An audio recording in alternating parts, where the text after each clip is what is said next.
Hi everyone, welcome back. I'm with Pamela today, or Spam as we know her in our friendship group. And yeah, just introduce yourself, tell us about your blog, what you do as a freelancer, and how you got to doing what you do. So I'm Pamela, also known as Pamela B. It's just always been a nickname I've had since I was younger, and I just thought, why not use it on social handles on my blog. So I am a mum to a 6-month-old baby, which is very exciting and crazy. And I also work for myself as a freelance recipe developer, working with sort of all different sorts of health food brands, creating recipes, using their products and sort of photos and experimenting with lots of different things. I have a really sweet tooth, so one of my main things is trying to recreate sort of usually kind of quite indulgent things and creating them with sort of healthier ingredients so you can still feel like you can eat a treat and enjoy it. So I started my blog about 5 years ago now. It was my now husband James that encouraged me to set one up. So basically we met through Twitter, we had a long distance relationship for about a year, and then I moved over to Manchester. And when I was looking for a job in sort of social media and online marketing, he said, well, let's create a blog to show kind of online portfolio. So that's how it started out, really, just kind of things that I'd done in the past that were social media related or past work things. I used to work for a company that did food videos at university, so I put loads of stuff on there. And so once I found a job, I then kind of literally used my blog to put healthy recipes on. And the first recipes that I did post were really bad. The photos are terrible and they don't look great. I'm sure the recipe was good though. Yeah. It's just kind of starting point. So start somewhere. Yeah, exactly. So that kind of was my kind of outlet, as well as obviously working social media. Health and fitness has always been my passion from quite a young age. So I just kind of use my social media channels to kind of just build a relationship with brands. I had some that I had in my mind that I was keen to kind of build a relationship with, and others just came through randomly, mostly through Twitter, just through direct message. And sort of, I think it's a balance of creating your own opportunities and then things just come out of the blue, which is good. Yeah. And then so for a few years it was mostly just kind of a hobby on the side, as well as working usual 9 to 5.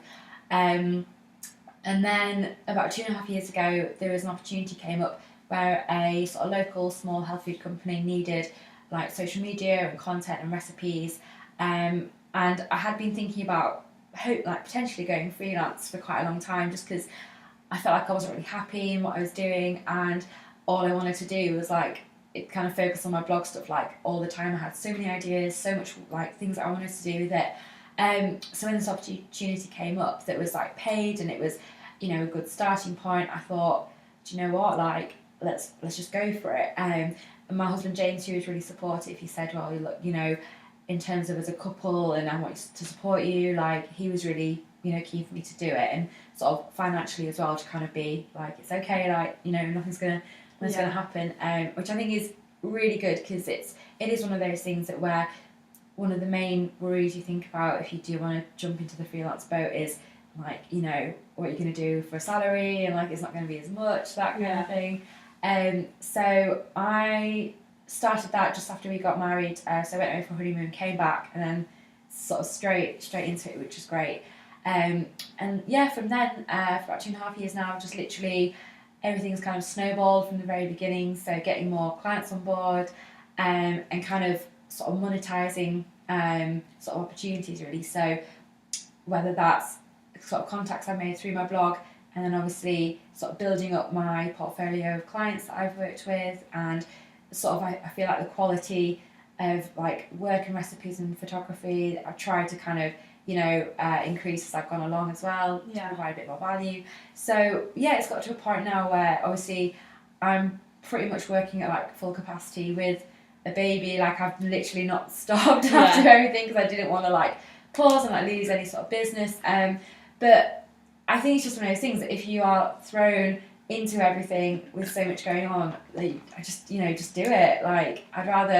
I love keeping busy and love always doing stuff, and if I wasn't for me personally, if I wasn't working, I'd just be sort of feeling really fidgety, like I just need to do something with my time, and I'm always sort of I feel happiest when I'm like being creative, and I'm like, I feel like I'm like producing things that I'm, you know, proud of and stuff. I think as well that as much as, you know, baby and Tom's a priority, that you still got to have like your own identity. So I'm of course a mum, and I love health and fitness and music, but I am still, you know, a blogger and a freelancer that I am sort of keen to keep up. So it can be hard, it can be a challenge. There are days where I'm like, I've got so much to do, and like, I've got to look, you know, I've got to look at Tom, but it's something that I wouldn't change, and I'm like sort of just excited about it all still, which is I think key to what you're doing. Yeah. Cool. Yeah, you've already said so many amazing things, so there's a few different angles I want to take today, so if you feel like I'm jumping around, that's why. So let's go back to like where it all began, really. So you're really passionate about health and fitness, as you've said. That's been, you know, a passion of yours for a long time. And anyone who doesn't know, Pam does like 5-mile walks with Tom in the pram every day. You're really into your fitness. You obviously make a lot of healthy recipes. Where has your like health and fitness journey taken you to make it such a priority in your day? Because something that I really admire about you is you make your own well-being a priority, which not enough people do. So how has that become such a priority and a passion of yours? So growing up, I've always had like, my dad's been running since he was like 16, and he's still up to this day is very much into like fitness and things like that. So when I was about 11 or 12, I started going running with my dad, just because I wanted to like find a, you know, something that was a hobby, and at school we were doing a lot of cross country, things like that. So that's where sort of running started really, and I carried that on through school, college, and did cross country and things like that. But the kind of ironic thing is that when I went to secondary school, all of a sudden I was sort of separated from friends in different classes, and I was always the tallest through school. I was always like at the back in school photos with all the boys because I was so tall, and all my friends were so small. And I'm like the oldest, well, I was the oldest in my year group at school, and I found that really hard. And then when I went to secondary school, I think with the big change and really being separated by friends and feeling quite lost, I started then to kind of use like exercise and food as a way of kind of like getting control back in my life. So even though I was so young, I was like 12, just turned 13, I started going to the gym, started swimming, started obviously doing my running, decided I was going to go vegetarian as a kind of way of sort of like an excuse to kind of cut out a food group, and then it all kind of spiraled really. I've always been a perfectionist, so I was always like a geek and like getting like A grades and stuff, and all I wanted to sort of focus on was like trying to be like a perfect, like look kind of a perfect size in my head. There was a lot of, I remember at the time like I was being more absorbed in like celebrity magazines, and like this is what so and so eats in a day, and this is what exercises they do, and I just thought, oh, I want to be like that. I want to feel like I want to be popular, like I want to be accepted, because I felt quite like lonely. So sadly, I like, it was awful. Like I did drop to like my worst at 4 stone 12, and I was like at a very dangerous point. I have a few photos around that time which I just can't really like look at still now, and like my parents were trying to do everything they could, like everything. So basically, I was in I say hospital. It was like a eating disorder unit for teenagers for all of year 8. So I was recovering, and it was, I think at the time it was needed, because it was literally like I need to get up to a good weight again. Like, you know, my body was effectively like packing in, and yeah, it was a weird one because the sort of help I got wasn't really like addressing mental health issues. It was more about feeding you loads of food, you're not allowed to do exercise, like we're just going to fatten you up and then let you go home, sort of thing. So from my side at first it was a battle, because I didn't want to get better. I thought I was fine. I was literally, everything was so controlled and meticulous that I was like terrified of that being taken away from me.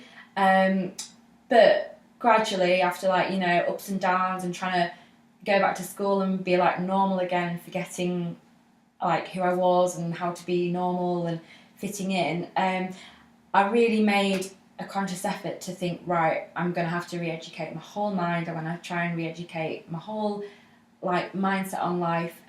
So I read a lot of books, and I started to like sort of find a good friendship group that wasn't like sort of, I was in a sort of bitchy sort of group before, which really didn't help. So I found lots of friends, started going out, started to kind of try and gain a sense of normality back, really. And from then, literally since about 16, 17 up till now, it's been a journey of like, it sounds really cheesy, but like self-discovery, like thinking in my head, you know, why was I unhappy? Why was I feeling like this? And trying not to use and abuse like exercise and food, and instead turn it into a way of kind of like nourishing myself and feeling like good, and like, why do I exercise? Because it makes me feel happy and I get endorphins, rather than, oh, I've got to like, you know, burn this off because I've eaten this sort of thing. So it's really like literally transformed into a way that I see it as a way of making me feel happy and good. And that's why I'm so passionate about like my blog and recipes and work, because it's not just like a job, it's like a whole like sort of journey that I've come through, that I feel that because it's turning into a positive thing, that I want to sort of share it and not feel guilty about eating, but it's like kind of weird sort of thing around clean eating, but I'm just aware that what I eat affects like my skin and my hair and how my mood and stuff. So the clean eating thing is still a touchy subject, isn't it? Yeah. And I know like you're gluten free because you have to be.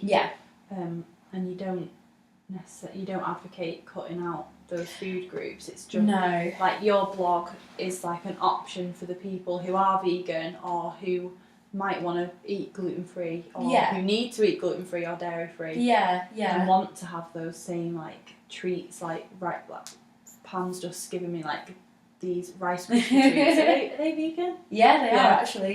They're like vegan, gluten free, taste amazing. Yeah, thank you. And even though like I'm not the complete opposite. I do enjoy healthy food, but when it comes to sweets, I'm just like straight for the dairy milk. It's really nice to have those recipes, and I think I obviously follow your Twitter and your blog and everything, and I always feel like you have a really positive approach and a balanced approach to I think that's the key, definitely. Life in general, but also, you know, health, like what you eat, exercise. I think that's the thing that I've learned over time, is that life isn't just about diet and exercise, it's about a whole range of things. And I think since like meeting James, and we've done like festivals and music and so much together, as well as like, you know, the hobbies, is that it's not just about one thing, it's about a whole range of things that all together like make you happy, especially with having a baby, that it's like giving a whole new sense of like life, and like as well like acceptance to kind of my body, and like really appreciating that, you know, I grew a baby like inside me when I was still like, you know, working out and working and this, that and the other, and since having him as well, it's been sort of... He's sat there, by the way. Yeah. We're not just looking at Yeah. It's just like staring at space. And I think I think what, to be honest, James has taught me as well, is that you should fill your life with so much stuff, like experiences, or like travelling, or new things, like whether it's trying new food that you've not had before, or watching films that you wouldn't really ever, you know, sort of turn your nose apart. And all those things, as well as having a good like network around you, whether it's like friends, family, or a community of some kind of like shared interest. For me, definitely it's the Weblog like community that is just so inspiring, that all those things together make you think actually life's not just about, you know, looking a certain size or weight or anything like that. So yeah. That's amazing. And the health and fitness like gives you the energy and the, you know, ability to be able to go out and live your life and enjoy things. I think not be your whole life.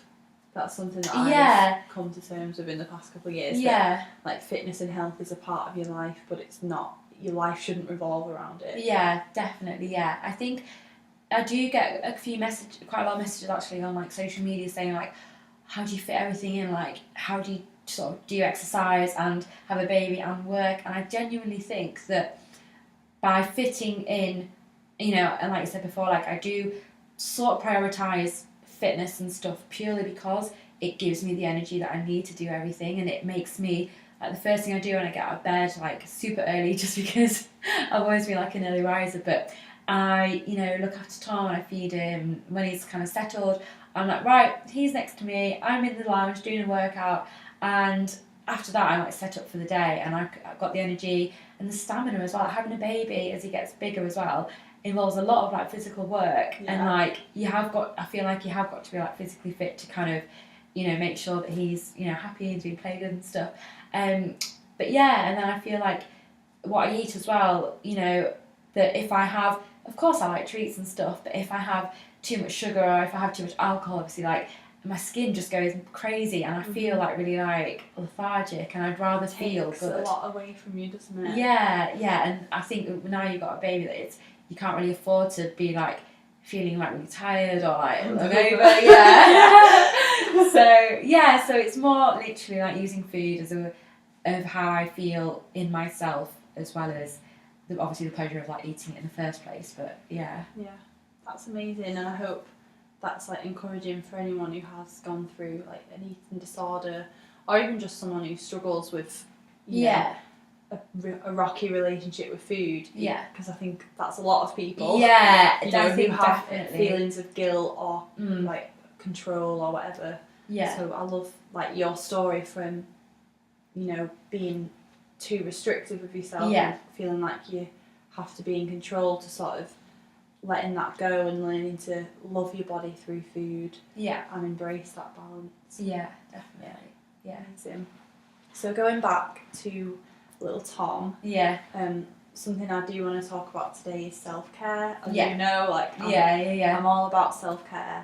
And I think I'm not a mum. That sentence was, I think I'm not a mum. I know I'm not a mum. But I'm very aware that there are mums watching, or even like women who are pregnant with their first baby or thinking about having kids in the future. And I just want to chat about self-care, not only now you're a new mum, but also throughout your pregnancy, because I know a lot of women struggle in some way, like physically, obviously, also mentally. There's a lot of change, and I'd just like you to chat about how you really supported yourself throughout your pregnancy, and now you have Tom. I think when I found out I was pregnant, I was like absolutely over the moon, I was so excited, and it really does depend how pregnancy affects you. So the first trimester, I remember I properly went off. Like, I went off food, I went off taste, I went off everything. And all I wanted and all I ate for like 12 weeks was boiled potatoes, boiled eggs, boiled vegetables, like no sauces, no herbs, because it just made me feel physically sick. And at the same time, I had so low energy because all the hormones were going crazy and not eating like what you usually would. And so that was quite tough. But from the second and third trimester, when I kind of got like my bounce back and I was feeling great, and obviously bump was growing, I was really conscious of thinking, I've not only got me that, you know, do look after anyway, but I've got this like baby inside me that I want to make sure I'm giving it like as much goodness as possible. And going to the midwife and stuff, you know, as I said, diet, exercise, great. And there's obviously, you know, advice out there to say that if you've never done exercise before, when you're pregnant, don't suddenly start like doing loads of stuff. And I had to sort of adapt my workouts, like my home workouts, to not do certain things, obviously like abdominal work, and I was going to hot yoga like every day up until finding out I was pregnant, because obviously it's a total no-go. I was just really conscious that I didn't want to be like, okay, because I'm pregnant, I can't do this. Like, I still wanted to keep my life going as much as possible and still go to events and still go, you know, still do all sorts of things, but kind of listen to my body as well. So if I was feeling a bit tired, and especially as the bump got bigger and it was a lot of, you know, it's a lot more that your body's got to carry, like doing day-to-day things. So I was very sensible, is the word. I wasn't going crazy, but I was still doing, you know, as much as I could do, but not like putting, you know, myself in any sort of like danger or anything. Yeah. And I think, because at the time I was just amazed that like as my boy was growing bigger, that I was very much, my main focus was that I've got a baby, and while it's good to keep yourself healthy, that you are doing it for the purpose of this little being. And I think because Tom was born 5 weeks early, so I kind of skipped the very, very last part of pregnancy, which I know from a lot of women is the hardest, and that's when it really does take its toll. So I think in that sense, up to the point he was born, I literally was like still working out, still 5 miles a day, still working, with freelance stuff. And I think genuinely when I gave birth to him, the sort of doctors and nurses, whatever there, were saying that it's so good that if you've kept yourself fit through pregnancy, when it comes to actually like giving birth, you need that stamina. Yeah. And cardio. Yeah, it really is cardio and strength. Like, oh my god, and like like stamina. And even though I know obviously every pregnancy is different, and I feel like my experience with it was a very positive one. I know that that might not necessarily be the case if you have a second pregnancy, but I think that what I did and how I sort of led myself through pregnancy helped with everything. And I like that's just something that I kind of like to think that that it was a good pregnancy, and Tom was all fine and stuff. So yeah. In terms of like self-care and things like that, so obviously when life is so busy and crazy, and it's work and it's baby and it's other things, I have a few little like kind of rituals that are really small, but I try and incorporate into my day. That's what it's about. Yeah, definitely. Like I love having a coffee in the morning. Like that's one little thing that I'm like, right, I've woken up, it's like 6 a.m. I had a bit of interrupted sleep. Before I start my day, I want to have a cup of coffee. And if he's awake, then I'll just, sorry mate, it's going to drink my coffee. Yeah. Or if he's asleep, then great. 5 minutes. Yeah, start my day. And also things like, it sounds daft, but literally, putting a face mask on a few times a week just to feel like, just a bit of like, pampering going on, painting my nails, things like that. And I think as well, having such a supportive husband, like, and working as a team, you need to kind of have that support. Otherwise, it can be isolating, but also James and I both have made a point of saying that we both need our own me time. So I will say to James that after he's finished work and he needs that sort of break between work and coming home, and because he's very hands-on with Tom, he goes to the gym and he has an hour at the gym or an hour at boxing or whatever. And when he comes home, he kind of likes to, have his playtime with Tom, and then that allows me then to, do bits of work if I haven't managed to do stuff in the day, or do jobs, or cook tea, things like that. And likewise in the morning, James knows that I like to do my workout in here, so Tom will be awake, and then when James wakes up, I'll take Tom in there, and he'll look after him while I finish off and stuff. So I think it's both appreciating that you've got to keep your own selves as well as obviously your parents, and you do stuff together as a family. Otherwise it can, you feel like you've kind of lost your own identity and personality. Yeah, and it can put a strain on like your relationship with yourself and your relationship with your partner. Yeah, definitely. I think it is a big change, and obviously we've had our ups and downs trying to figure out where we fit, how we're so used to being able to do our own thing together anytime we want, and now it has to be like very planned if you want to have like a date night, or if you want to, I don't know, we can't just go out for a few drinks in Northern Quarter on a Friday night. We have to kind of work around that.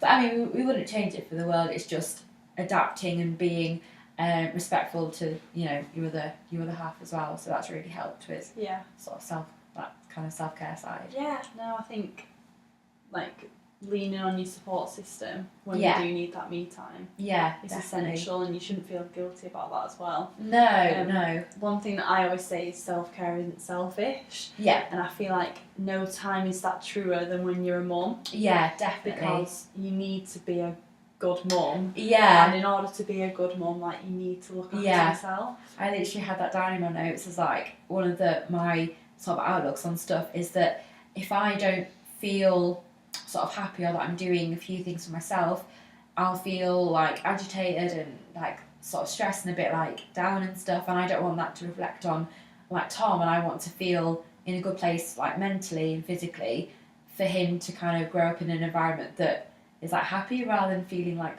like, you know. Yeah, and when I've spoken to Holly as well, when she was pregnant with Flo, her first baby, she always talks about like she didn't want the stress to go to the baby, and I think even when you're pregnant and you're feeling guilty about stuff, you just have to remember that it's like you're doing it for other people, including your child, as well as yourself. And I think that it's kind of the approach as well that obviously Tom is our priority, of course and he always will be, but at the same time, as much as we're fitting everything around Tom's also kind of fitting into sort of our lifestyle as well, and not just because we've got a baby, you just drop everything and like it's all never see your friends again. Time for yourself. And like, you know, still always loved going to events and stuff, and that's not changed. Just got to kind of work it out, you know, with other half, or kind of like, you know, even with family or friends that are very,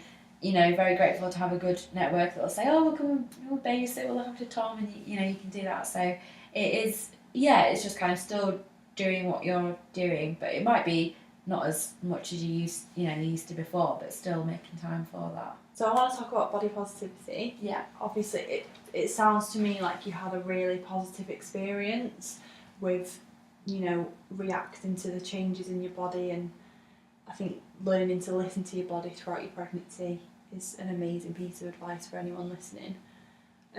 But how did you deal with, you know, the changes in your body? And I guess, what advice would you give to someone who might be struggling with that, or might be facing like body image or body confidence issues? I don't know. It's a huge change. And I think if you're going through, you know, a less great experience than Pam had, I think if people really struggle with, like, there's all sorts, like hair loss, migraines, the rest. I think that could like impact on how you're feeling about the whole change as well. So I guess, did you face anything in terms of body confidence issues whilst you're pregnant and after giving birth? And what would you say to anyone who is struggling? I think, so I remember, because I was pregnant, so I gave birth to Tom in June, so obviously part of being pregnant was like when it was summertime, and the heat and being like so far along, at the time I remember having such swollen like ankles, and my feet were like so swollen that I'm pretty sure I went up a shoe size, and just that was really painful. Sometimes walking would be like quite a struggle, so I wouldn't like push myself to go like as far as I usually go. I was lucky that I didn't have any sort of back pain as such, but I noticed that like since having him that it's kind of I've kind of had problems that I've not really had before. But I think keeping as fit and well as possible, and not kind of using pregnancy as a means of like going crazy and like eating like everything, because you know the midwife always said like, you know, to eat sensibly you only need like an extra 500 calories a day when you're in the third trimester, like the rest of the time just eat like normally. And I think that, you know, I was kind of conscious about the weight gain, but at the same time I knew that it was inevitable and that I was doing it for like the most amazing reason possible. But because I kind of stuck to that in my head, obviously I was conscious that I wanted my bump to grow healthily, but I didn't gain weight like elsewhere. It was literally, you know, the bump was growing, and I think in my head that made me feel better, like more comfortable about it, because I wasn't really like my arms and my legs or anything wasn't getting any bigger. But I know that if I would have gained weight more, that would have kind of been more of an issue. So it is hard. It's hard to come to terms with. And after having him, so obviously his tummy kind of goes down, but not literally like straight everywhere. Like if only, I know. And because we were in hospital basically for a full week after he was born, and then a week after that, and also your body is like feeling pretty battered, so you do need that rest period. And I did get a little bit like sort of upset at one point, because I literally was like, even though I was still pretty much back in normal clothes and stuff, I was like looking at myself in the mirror thinking, oh, like my hips are a little bit bigger and like my stomach's not flat. And at the time I was thinking, come on, like you just had a bloody baby, like don't be so hard on yourself. And I was like, what's the word? I was like thinking of my body literally before I got pregnant and expecting it like as soon as I come out to go back again, like to what I'm used to, not like comparing myself to other people. And then, it was reminding myself like, look, I've just had a baby, and 2, so what if I've like feel like I've gone like I've got hips now, whereas like before I didn't really have them. Like boobs are a little bigger, like great, don't complain about that. And now I'm at a point where like sometimes I think, because I've not weighed myself in like years. I don't go what I weigh, I go with how I feel in myself. And I do kind of feel, maybe I could go like a couple of pounds of like half a stone like less, and I might feel a bit more confident when it comes to summertime, but I'm not going to kill myself over like getting to that point, because at the moment I know that I work out and exercise a lot, I eat well, I've got energy, I've got a baby, like I feel like by telling myself that that's making me feel like okay about everything. And it's more about, again, not just focusing on that, but thinking, right, we're in a lucky position, doing what I love, seeing friends and family doing things, that it doesn't all revolve around fitting back into like a size 8 pair of jeans, you know? It's like what we were talking about just before, like with the fitness stuff. Yeah. It's like you have a whole new part of your life now, as well as what was always there. Yeah. And it's embracing it all. Yeah. Rather than like putting pressure on yourself. Yeah, definitely. It is really easy to do that, and also not only compared to yourself pre-pregnancy, but also compared to others, especially like, there's quite a lot of like fitness mums that literally got 6 packs and they look like they've not even had a baby, like. Yeah. And I actually unfollowed a few just because I was looking at them thinking, oh, why can't my like stomach be like that? Like I'm 6 months post-pregnancy and like it doesn't look anything. And I was like, do you know what? Like that is their profession, and they, I don't know, it's very different. So I kind of did that for my own well-being, and that's kind of helped a lot. Amazing. I always tell people to do that. It can be like quite follow someone who makes you feel like shit. Exactly. It doesn't make sense, does it? But we still just beat ourselves up every day scrolling through Instagram. So it's, and I think as well, from a mum community perspective, that I've got a few, obviously Holly and a few other people that are like mums themselves. And online as well, like I found like Twitter to be great in terms of having, people that I tweet that I don't like, never even met before, but are new mums, and we talk about stuff.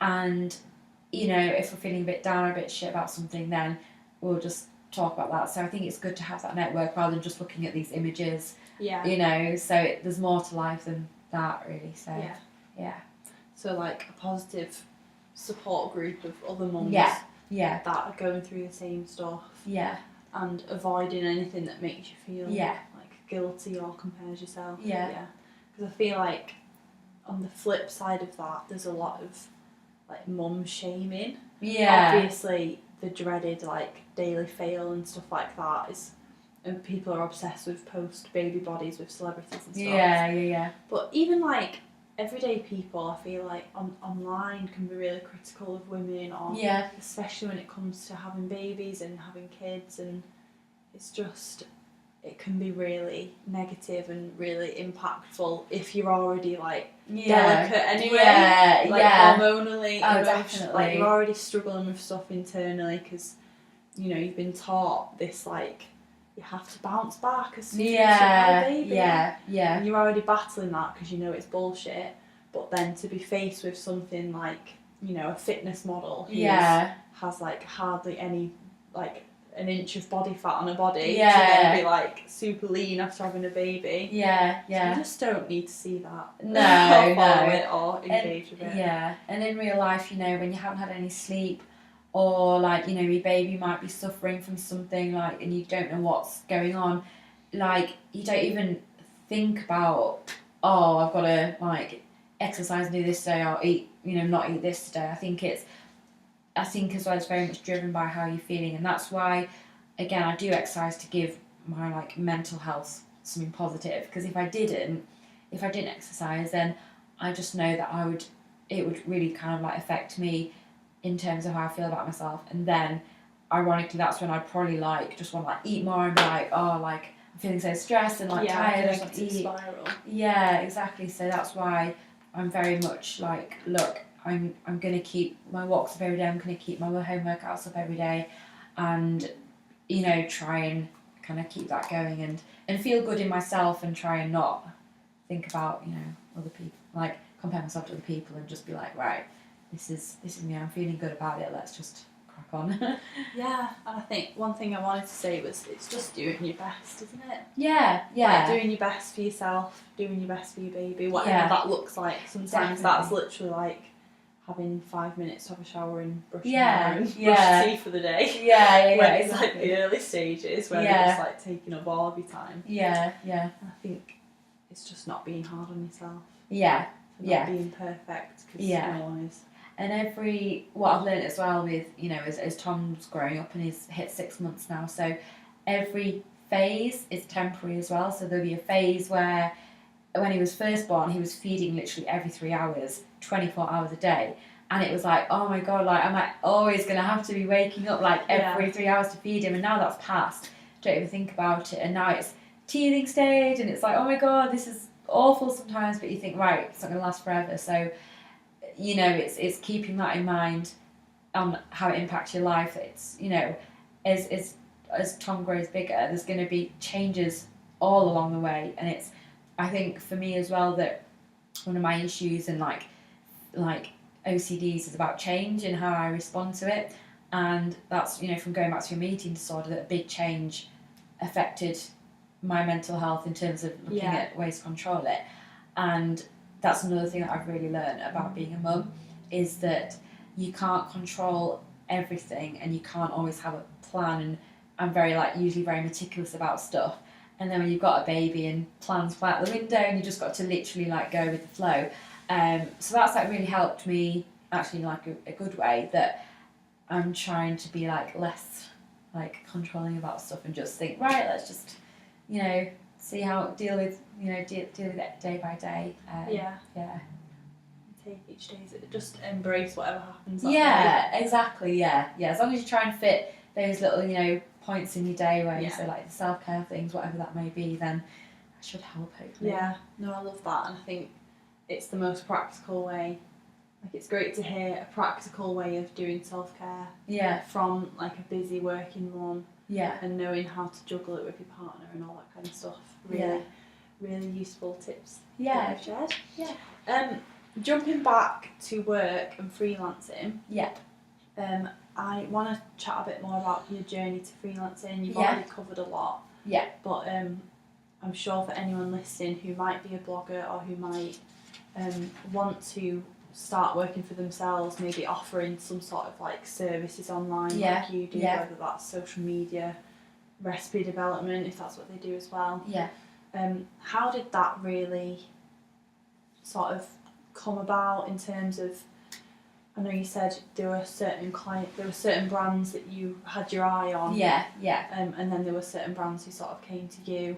How did you sort of strategize the move from full-time work to freelance? Because I know for a lot of people it's that sort of sticking point that they're really nervous about, and everyone needs to pay their bills. So how, like, from a practical standpoint, how did you do that, and how did you sort of juggle that workload as well? Because there would have been a period where you were freelancing and earning money from your blog, but also still working full-time.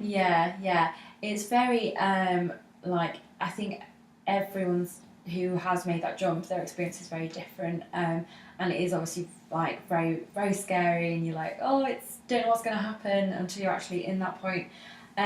So I think one of the main things really is to build up relationships with brands and PRs, like all along the way from the beginning, really. You want to kind of like make your name and your blog memorable and be someone that's like really nice to work with, and they, you know, put posts up on time and they're communicating like along the way, so that if opportunities do come up later down the line with bigger clients or with, you know, bigger paid opportunities, then, you know, hopefully they might be like, oh, well, this blogger, you know, has been great along the way. And I really think social media has helped so much with that. Like, I wouldn't have been able to do and get to that point, you know, unless I'd use like Twitter and Instagram as like my main two personally for me, as a way of kind of, you know, tweeting them a lot or like tagging them in posts or saying that you love, you know, different products, and not just to try and get freebies, but that you genuinely, like, it fits your ethos, it fits like what you're about. And I think that's, if you're in it just to get free stuff, like, it's gonna eventually like show, because you've got to have that passion about the area anyway. And you know, whatever ethos you've got, whether it's beauty, fashion, lifestyle, that if you stick to that along the way, and obviously that might change, you know, over time, but if you kind of stick to that and obviously fit brands in that reflect that, then great.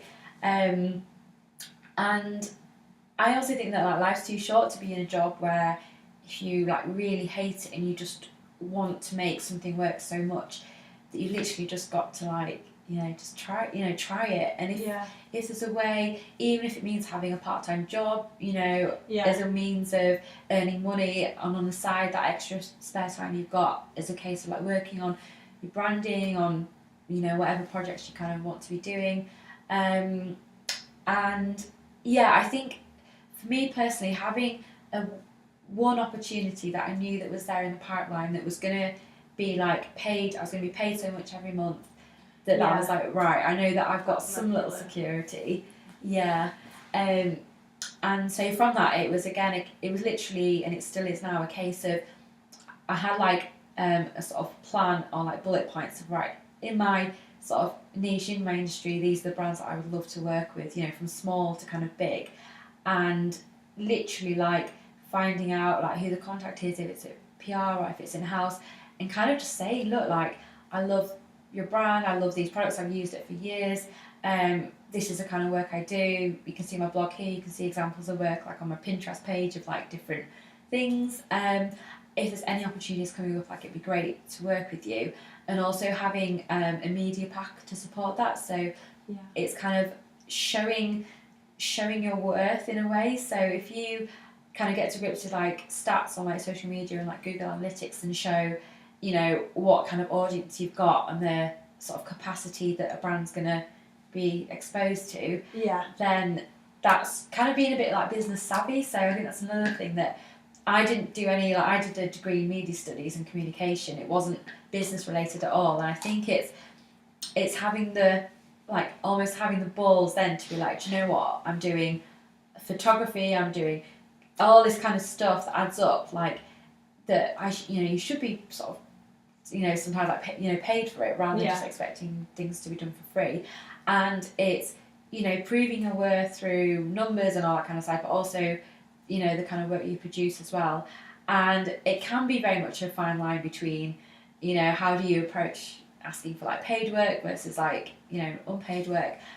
But it's just all like a learning process, really. And again, from having sort of a plan in terms of who you want to work with, again, on the other side, on the flip side, you've got emails that will just come through, oh, we've got this opportunity, like, we'd love to work with you, that's great. It's sort of a 50-50 kind of split, really. You've got to create opportunities as well as, you know, hopefully like get them through as well.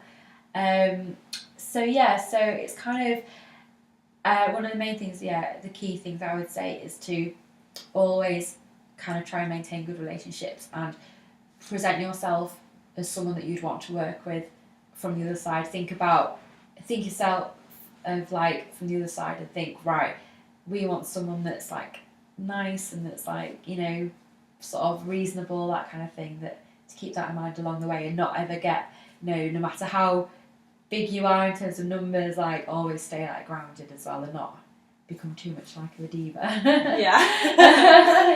No one wants that. No. That's great advice. I feel like anyone could apply that, whether they are a blogger or they want to do like freelance copywriting, or I feel like putting yourself in the client's shoes and really thinking about what the client is getting and what they need from that service. Yeah, definitely. I think working for an agency, and working in social media and like online marketing for like 5 years beforehand helped me to kind of get an understanding from like loads of different clients' points of view, and also made me realise so as well as obviously the recipes and things like that, I do social media work and email campaign work for a few health food companies as well, and that's an additional service and an extra sort of money, I was going to ask about that. Yeah. It's so great, you already started talking about it. Yeah. Because I think when you're working online and you're freelancing, whether you are a blogger or whatever, it is diversifying your income. Yes, definitely. So are you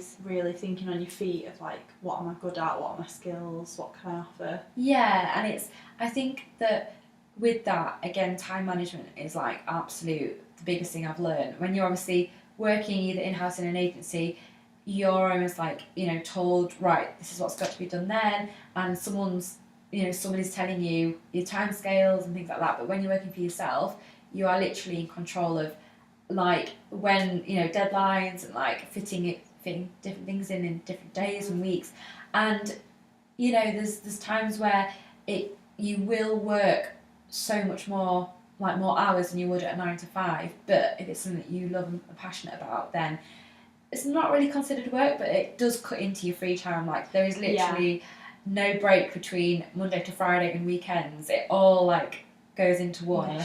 Yeah. And even over holidays as well. Like I did really make an effort this Christmas, obviously with a baby as well, it's different, but thinking, right, I'm actually going to try and switch off a bit. And even though I didn't want to like not do anything and then come back to it and be like freaked out by how much I got to do, I was kind of doing little bits and pieces here and there, but not stressing myself out about it. And I think with freelancing, it's literally like trying to like juggle and plan and think about what you're going to do, what days, how many hours you're going to dedicate to one thing. And it is like being an agency like in one person if you've got multiple things going on. So you probably will work harder and more, but it's something that you love, so I'd rather that than the other way around. Yeah, and I love you said before, like it's not worth it if you go into a job that makes you miserable every day. No, I think even if it's more money, even if it's more stable, even if it's I think that again it goes back to life's too short. I want to look back and think that my kind of X amount of years were spent doing something that I really enjoyed, as opposed to hating like every day until it got to the weekend. I know it's. I feel lucky to be in this position. Never try and take it for granted, especially with having a baby and trying, being around Tom, and as he grows up, hopefully being in a position where I can work and see a lot more of him rather than having to go back to work. You have that freedom of time where you have the choice, rather than it being handed to you that you have to be in the office 9 to 5. Yeah, so I'm hoping, in the next few years as he grows older, that I will still be able to continue doing what I'm doing, working around him, having the time with him that, rather than being put into nursery sort of 5 days a week and stuff. So it's just literally, again, sort of now that I'm working and I've got Tom, it's like being flexible, and if there's a day where I can't do any work because he's troubled with teething, or there's, other days where I can get loads done and smash out like hours, and it's a balance of not promising too much, and in your own head, like I made a decision to say no to opportunities if they don't fit in with like what I'm actually doing and like my ethos and stuff, and saying yes to those, the brands and clients that I perceive as being the ones that I want to be like associated with and things like that, and to not kind of spread myself too thin and say yes to everything, because that's another thing where before I used to just say yes to like everything that came in my inbox, and now I'm quite selective because otherwise I just burn out. I wouldn't like have time to sleep. So that's another thing, being savvy about what you agree to, and not like put too much pressure on yourself. I feel like there always comes a point where you have to learn to say no. As a freelancer. And it's really hard. Especially even if you could do, there might be something where you're like, oh, I could do with that money. But I don't have a good feeling about this. Or it goes against like my values, or it doesn't really fit in well with my blog, or for you it might be this is going to take up too much time, like away from Tom, or away from my other clients, and it's hard. Yeah, it is. You just how do you say no to someone? How would you word an email, like saying thanks but no thanks, to an opportunity? Probably just like, you know, obviously say first and foremost, like, thank you so much for thinking of me for this opportunity, and just be honest. Just either, you know, if time's an issue, you know, explain that you've got just so much on at the moment and you wouldn't think it would be fair to either promise them something and not be able to deliver on time, or, you know, it's just kind of one of those things really. And most of the time they'll come back and say, oh, you know, we're sorry to hear that, but maybe in future there might be something else that comes up at another time where you've got, you know, more flexibility, or you've got more space in your diary, that kind of thing. So I think it's just being polite about it and being thankful and just saying, look, you know, it's not going to work. So this is the quick questions that I ask every guest at the end. And the first one is, what are your non-negotiable self-care rituals? You've already shared some of them with us. What's your go-to on those days where you're maybe a bit stressed or you're feeling a bit burnt out? And you might say to James, like, listen, I need an hour, or I need 10 minutes, or however long it is. Like, what's your go-to on those days? It will just literally like be walking outdoors. Like, for me, growing up in the countryside, literally with like fields and forests and everything, like my like zen place is fresh air. No matter what it's like outside, if it's raining, if it's whatever, the fresh air and being out and about and just walking always clears my head like so much. I think that's why I still, you know, go on walks with him, because it gives my mind space and clarity and just makes me feel so much better about stuff. Amazing. Anything else? Like, what are your music mini ones? So coffee. Music. So I am a big music lover, and honestly, the like effect it can have on your mood is like insane. Like, if I'm feeling a bit stressed or whatever, like, I love techno, like something that's I can just put on, and if it's really like heavy and deep, then I just get like lost in it. It reminds me now, like back in the day, being at a club in a festival, and that's my other happy place. Or like if I'm properly wanting like a sing along, I'll just put some like indie rock stuff on and just sing. I don't care who hears me, you know, just go for it. So music and like walking and outdoors, that's what I'd say. Amazing. What is challenging you to grow recently? So what's like getting you out of your comfort zone? So obviously having a baby, that's all a learning process. Quite a challenge. Yes, and there's a lot of things that I try and read up on just to get, you know, there's some things I have no idea about. So weaning has been the first like main thing that we've been sort of starting, and that I've done loads of research, but at the same time I'm very much an advocate of just doing and just trying what works. And there's so many different, like so much advice out there. You think, do you know what, I'm just going to try and just see what happens. So that really, so Tom growing, starting to feed him and introducing him to foods, that's like a big part of not only my life and his life, but also from like a blog and work point of view, it's quite interesting to document it. Also, I've managed luckily last year to tick off some of the big brands that I wanted to work with last year. I've now got like a updated sort of fresh list of a few that I want to kind of, you know, get on board with and hopefully, you know, kind of work with them this year. And another thing as well is that, so I got my first tripod for Christmas for my camera, which seems like crazy considering I've like been blogging for so long and doing freelancing. I guess with food it's like it's easier to do it without a tripod. Yeah, definitely. So I think one of my sort of things really is to kind of get to grips with using it and hopefully try and go into like video as well.